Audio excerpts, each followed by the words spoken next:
What's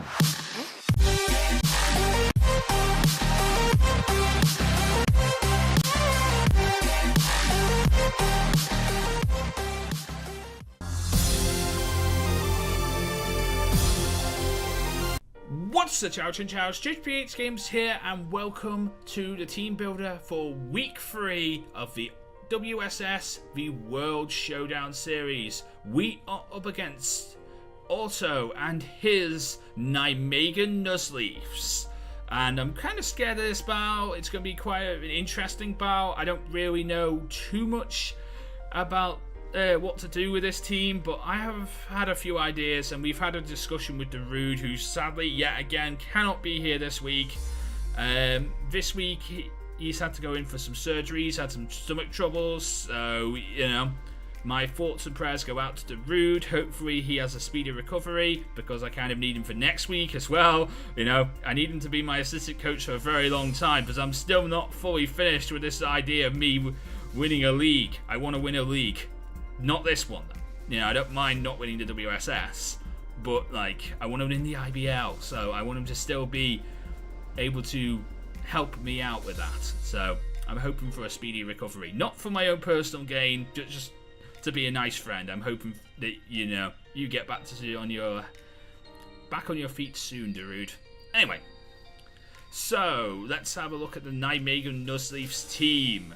We start off with Mega Diancie. Mega Diancie is a very, very scary mon. It does a lot of work too, being both rock and being both steel and fairy. I think it's steel fairy. It's either steel fairy or rock fairy. I can't exactly remember off the top of my head, but it's a very scary mon either way. It has magic bounce for an ability, which means in other words, sending up rocks or entry hazards anywhere near it coming in or it being in would be a very bad idea. If it comes in and entry hazards are there, then that's good.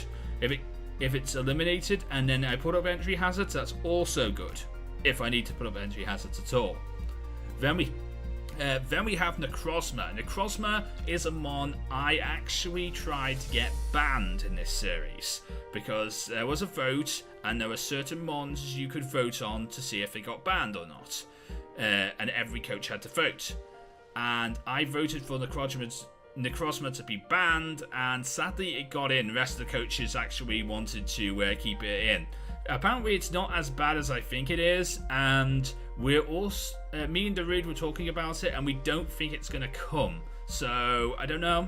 It's an interesting mon to be sure about it. So yeah, kind of scared of it, but hopefully it won't come. Then there's Solomons. Solomons is a very scary mon and can do some serious damage, especially if it gets off any swords dances, especially if it gets off any earthquakes, especially if it gets off any kind of other moves too. It can learn Brave Bird, and of course he has the Flyingism Z too, so if there's any mon that he would put the Flyingism Z on, it would be Solomons, and that's a very scary mon to deal with if he's going to use a Flyingism Z. So yeah, I'm not looking forward to dealing with Solomons, but he's definitely coming. He's definitely coming, Solomons. Then we got Arcanine. Arcanine actually got some decent decent buffs in 7th generation and is now competitively viable for 7th generation. So in VGC, Arcanine's actually pretty good now. I've seen it on many teams for VGC in the past, actually, for 7th generation. So it's really good, mon. It's quite interesting in League format too, and it does some serious work in League format, so kind of scared of it. It's going to do some... It could do some work, but I have some ways to counter it. Then we have Shaman. Shaman needs to die immediately. He is the worst legendary in the world and needs to die immediately. I don't like Shaman. And Shaman, comparatively speaking, Shaman is pretty good with things like Seed Flare. It's also a bit of a tank too, so it can deal out tank. It can be a tank, and it will also deal out things like Toxic and stuff like that. It also is does things like Heal Bell. It can Synthesis up. So there's a lot of things that Shaman could do, and it's a very scary mon to deal. It's an annoying mon. It's not a scary mon. It's an annoying mon. Yeah, it's an annoying mon to deal with, and that's why I don't like it. Then we have Vaporeon. Vaporeon is just literally a tank. It is a special tank, unlike Umbreon from the CC's team, which is a physical tank. Umbreon is Vaporeon is a special tank. And does do some pretty decent special attack moves too. It can do some really good damage with Scald. So, yeah, I'm not looking forward to Vaporeon being there, but it's probably going to be there. It's a very scary mon too. Then we have Crocodile. Crocodile is interesting, very, very interesting. It gets Moxie as an ability, so if it kills, its attack goes up, which is very scary. It also gets Intimidate, so lowers my attack when it switches in. That's also kind of scary too. So there's definitely reasons why Crocodile is a very scary mon, and I'm not looking forward to it being there, but again, it's a definite being there, and it's a very scary mon. It does a lot of work with things like Earthquake and Crunch and stuff like that. Then we have Lucario. Lucario is sort of a mixed bag, really. It can do physical attacks, it can do special attacks, it can do a lot of interesting things. It's really down to how you build them. I've seen special Lucario work out really nicely with things like Aura Spear and stuff like that, but I've also seen physical Lucario do well with close combat, so there's definite ways to build. There's lots of ways to build Lucario, and he's a very scary mon to deal with because of those reasons. So, Lucario, not looking forward to seeing you, but I know you're going to be there. Then we have Electros. Electros is another scary mon that I really don't want to deal with because my team does not work well against Electros. I've tried anything. Me and Darude have tried everything we can think of to build the team that we have for this week, and Electros just puts it down. We have a way of defeating it. Electros is not weak to anything, so it's really hard to figure out strategies for that reason, because it's a pure electric type, but the fact is it has Levitate for an ability, so that means it's no longer weak to ground type moves, and I don't have Mold Breaker on my team, so I can't really do anything about that. But yeah, I'm gonna have to figure out ways. The best thing I could do is maybe like out tank or outpower them on, or outspeed and hope for a one-hit KO. Really, that's my ideas for Electros. Then we have his points picks of Alolan Sandslash. Alolan Sandslash is just really a good spinner. It's quite fast. It's comparatively pretty good too, and it does do some pretty interesting work. And the Ice Steel typing, 4 times weak to fire, but actually really helps out. Again, really helps out in situations. So I like it. Alolan Sandslash is pretty good. And then we have Gastropod. Gastropod is interesting as well. First impression, very scary move, but I have ways to I have ways to stop first impression. Its interesting things are, well, its ability is really interesting too, because it gets under, if it gets over half damage, it automatically switches out. Which is kind of interesting because if it gets into that situation, it's not that it's scary. It's just literally cowards out of the battle, and you've got to switch it out. So yeah, I can deal with that. So if I hit a good move on it, it should automatically hit emergency exit, and it's gone. And then if it tries to come back in again, if entry hazards are up, it's not surviving that. And of course, if it does get it back in again, I can always just hit it again and deal with first impression my way that I'm dealing with first impression, which I'll get into when I talk about this team. And as we can see from previous battles, he lost 4-0 in week 1, and he lost 3-0 in week 2. He won 3-0 in week 2.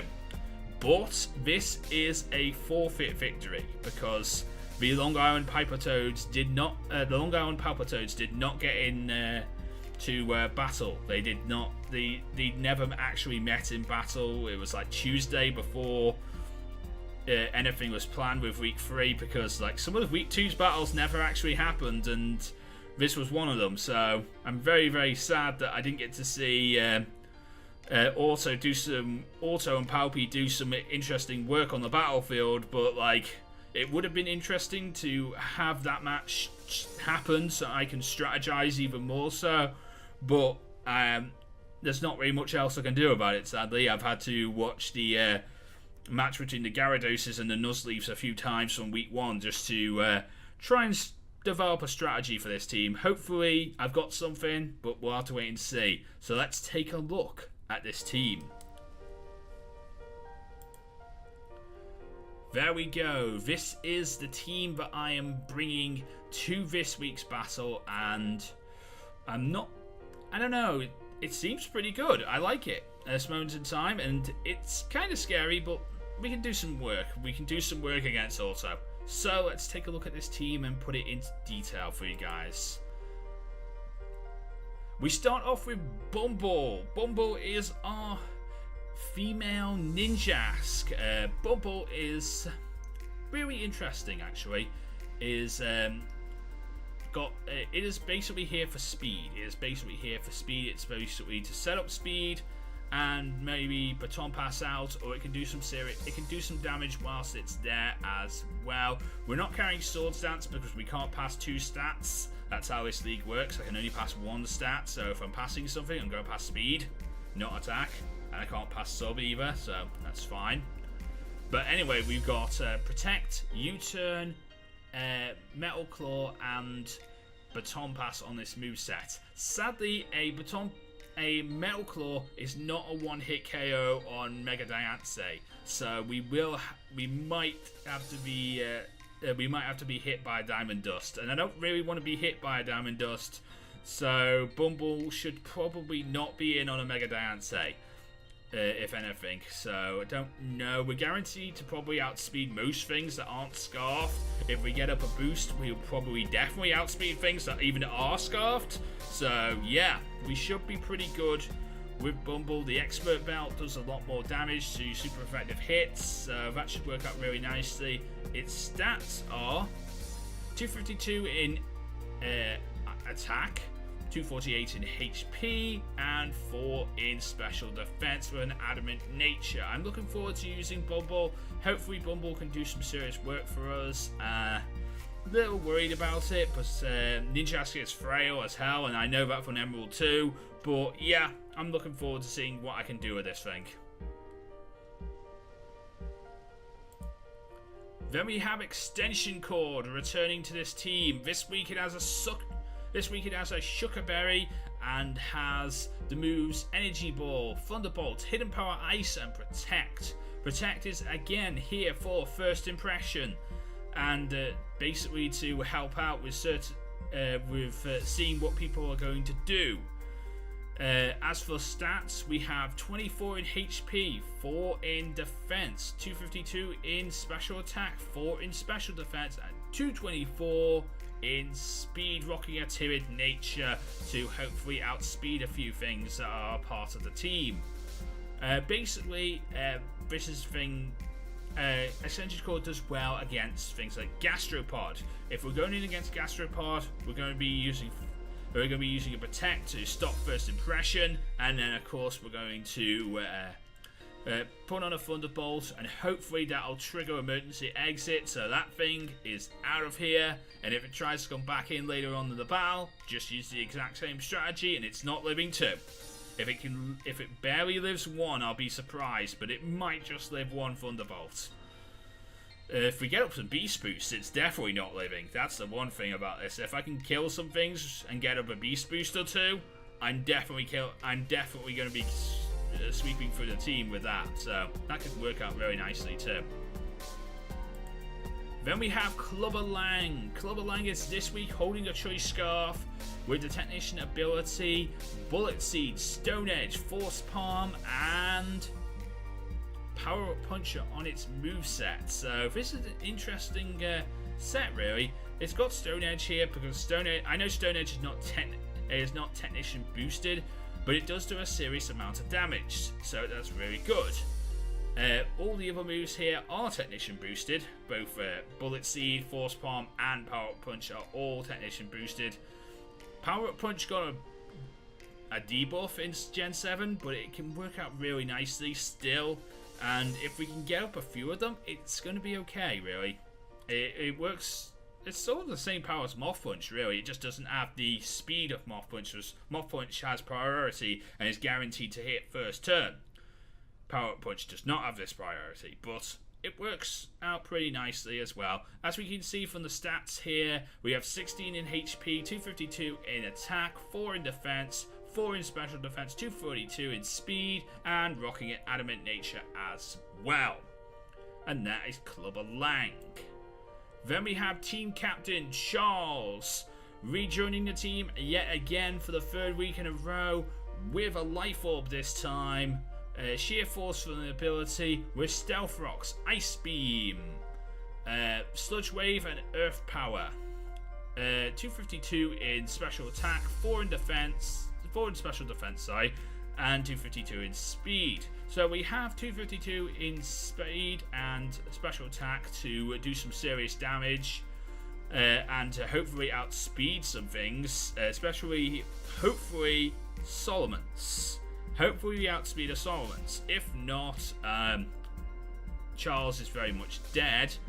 But I could also baton pass into Charles with a speed boost up from Bumble, and Bumble could really help Charles actually be able to do some damage this week too. So that could work out as well. So Bumble could help Charles actually do the damage this week. So we'll honestly have to wait and see if that tag team can work out really nicely in tonight's battle. Yeah, the battle is going on later tonight anyway. It'll be going up on Sunday, but I'm probably doing it later on tonight. We got Sludge Wave that does some serious work, and it's a good poison type move. And we have Earth Power, which should do some serious work against things like Lucario. What else should Earth Power do some serious work against? I'm trying to figure out that now. I think it might hit Diancie. It should do some serious work against Diancie as well. Definitely will do some work against Arcanine, but we do not hopefully, with our investments, we should outspeed an Arcanine. I don't know for sure. Arcanine's another one of those iffy mons for speed, really. Ice Beam would definitely deal with Shaman and possibly Crocodile as well. We definitely outspeed Croak. And with Electros, I'm still not sure what to do. I'm not sure that that Charles is the right idea for it, but I have a few ideas. Most of them contain things like just ice beaming the hell out of it and seeing what happens. I absorb its thunder attacks, so it's electric attacks, so it should do something. All those ice beams. Anyway, because I don't really have a counter for Electros, so it's hard to figure out one. And this might work. We'll have to wait and see. Then we have Colin the Togekiss. Colin is holding a Batchy Berry, which reduces the reduces Steel type moves. Has Dazzling Gleam, Nasty Plot, Roost, and Defog. Basically, Colin is here to be a bit of a tank, really. It has Roost to heal back HP, it has Defog to get rid of entry hazards, and it has Nasty Plot to boost up its special attack, and then we can go to town with Dazzling Gleam. And that's basically the plan for Colin, really. Go to town with, bring it in, and if we need to, we can get rid of entry hazards. If we need to, we can Nasty Plot up, and we can go to town with Dazzling Gleam. Looking at stats, it has 252 in special defense, 8 in special attack, 248 in HP, so it's looking interesting. I cannot wait to use this mon, and it's got a calm nature as well, so hopefully Colin is going to be a very good tank for us this week. And then we have one of the interesting sets that has run against me in the IBL that I get to run here in the WSS because I have Suicune. So, welcome back, Runner. This time out, Runner has Roar, Scald, Ice Beam, and Calm Mind. So, this is a Rawcoon set. And Rawcoon is a kind of very, very scary mon, and I've seen this thing do some work in the IBL because, well, I set up a Shell Smash with my team when I was facing a Suicune, and, well, basically, I got roared out. And I didn't get any of those boosts that I wanted. This was the reason why I set up the Shell Smash. So I'm not looking forward to seeing what I can... Maybe Rawcoon could work. Basically, Raw is here to deal with Solomons. Solomons is a very scary mon, and I don't know what to do about it myself.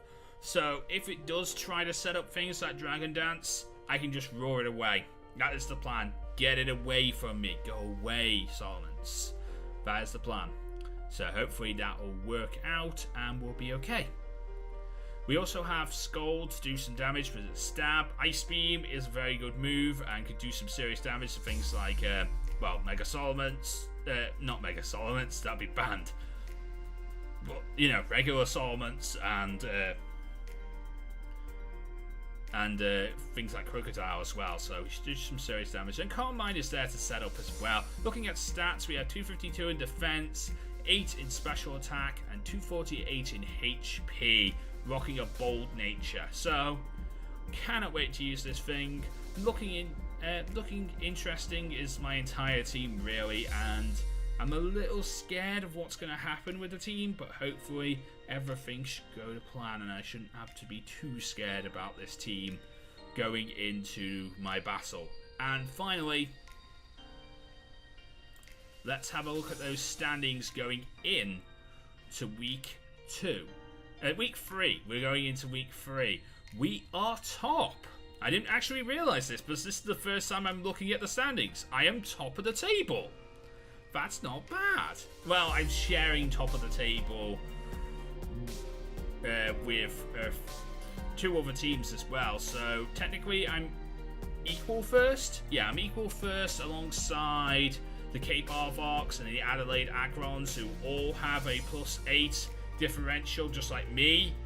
Then we have the Gyaradoses with a +6 differential. The SwaBlu Jays are in 5th with a +3 differential and 1-1.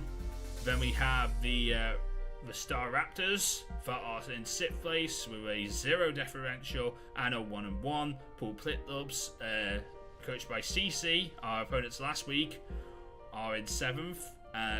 Equal 6th. Yeah, equal 6th. And so are the New York Shellnets. Then we have the Austin Aggrons, which came back from their 6-0 to win 5-0 last week. So they now have a -1 differential and are doing pretty well for themselves. Then we have the Nuzleafs, who are 1-1 and of course a -1 differential as well, joint 9th. So this is first beat 9th this week for us. The Nuzleafs, remember, did have a forfeit victory, so technically doesn't really count, but still -3 in their stats, so they'll take a -1. Then we have the Dublin City Umberons, coached by Penn, the commissioner, in 11th. Then we have our opponents next week, which are the Miami Heatmors in Poijz. Then we have the Worcestershire Wolverines in 13th. Actually, I would say that the Worcestershire Wolverines would be in 12th instead of 13th, because they have a win, and Poijz does not have a win. He has a -3 They both have a -3 differential, but wins should overrule differential. Differential is important, but wins should overrule. Differential should only be used to break a tie, in my personal opinion. So I would say that the Wolverines are in 12th, the Heatmors are in 13th. Then we have the Sharpedos in 14th, the Sea Spring Scizors in 15th, and equal 15th as well as the Long Island Palpitoads. Both have a -8 differential. So that is the league table going into week 3. I hope you enjoyed this video. If you did, you can leave a like, comment and subscribe on YouTube. And if you're on VidMe, you can leave an upvote, you can follow the channel as well, and you can leave a comment and let me know your thoughts and opinions on the team. A link to all the coaches and my assistant coach, Darude Leafstorm, are in the description below. And the battle should be up Sunday night, 8 PM. So join us on the channel for this battle between the Chester Chinchows and the I'm losing my voice, so I need to have a drink in a minute. But the Nijmegen Nuzleafs, there you go. The Chester Chinchous versus the Nijmegen Nuzleafs. It's going to be a very, very interesting match. And I'm going to have a lot of fun in the battle having this match. And I hope you guys are going to enjoy it watching it, though. Until next time, I'm JoesphGames. Mean to love Pokemon, get to Laza. Everybody get Pokemon. Good night.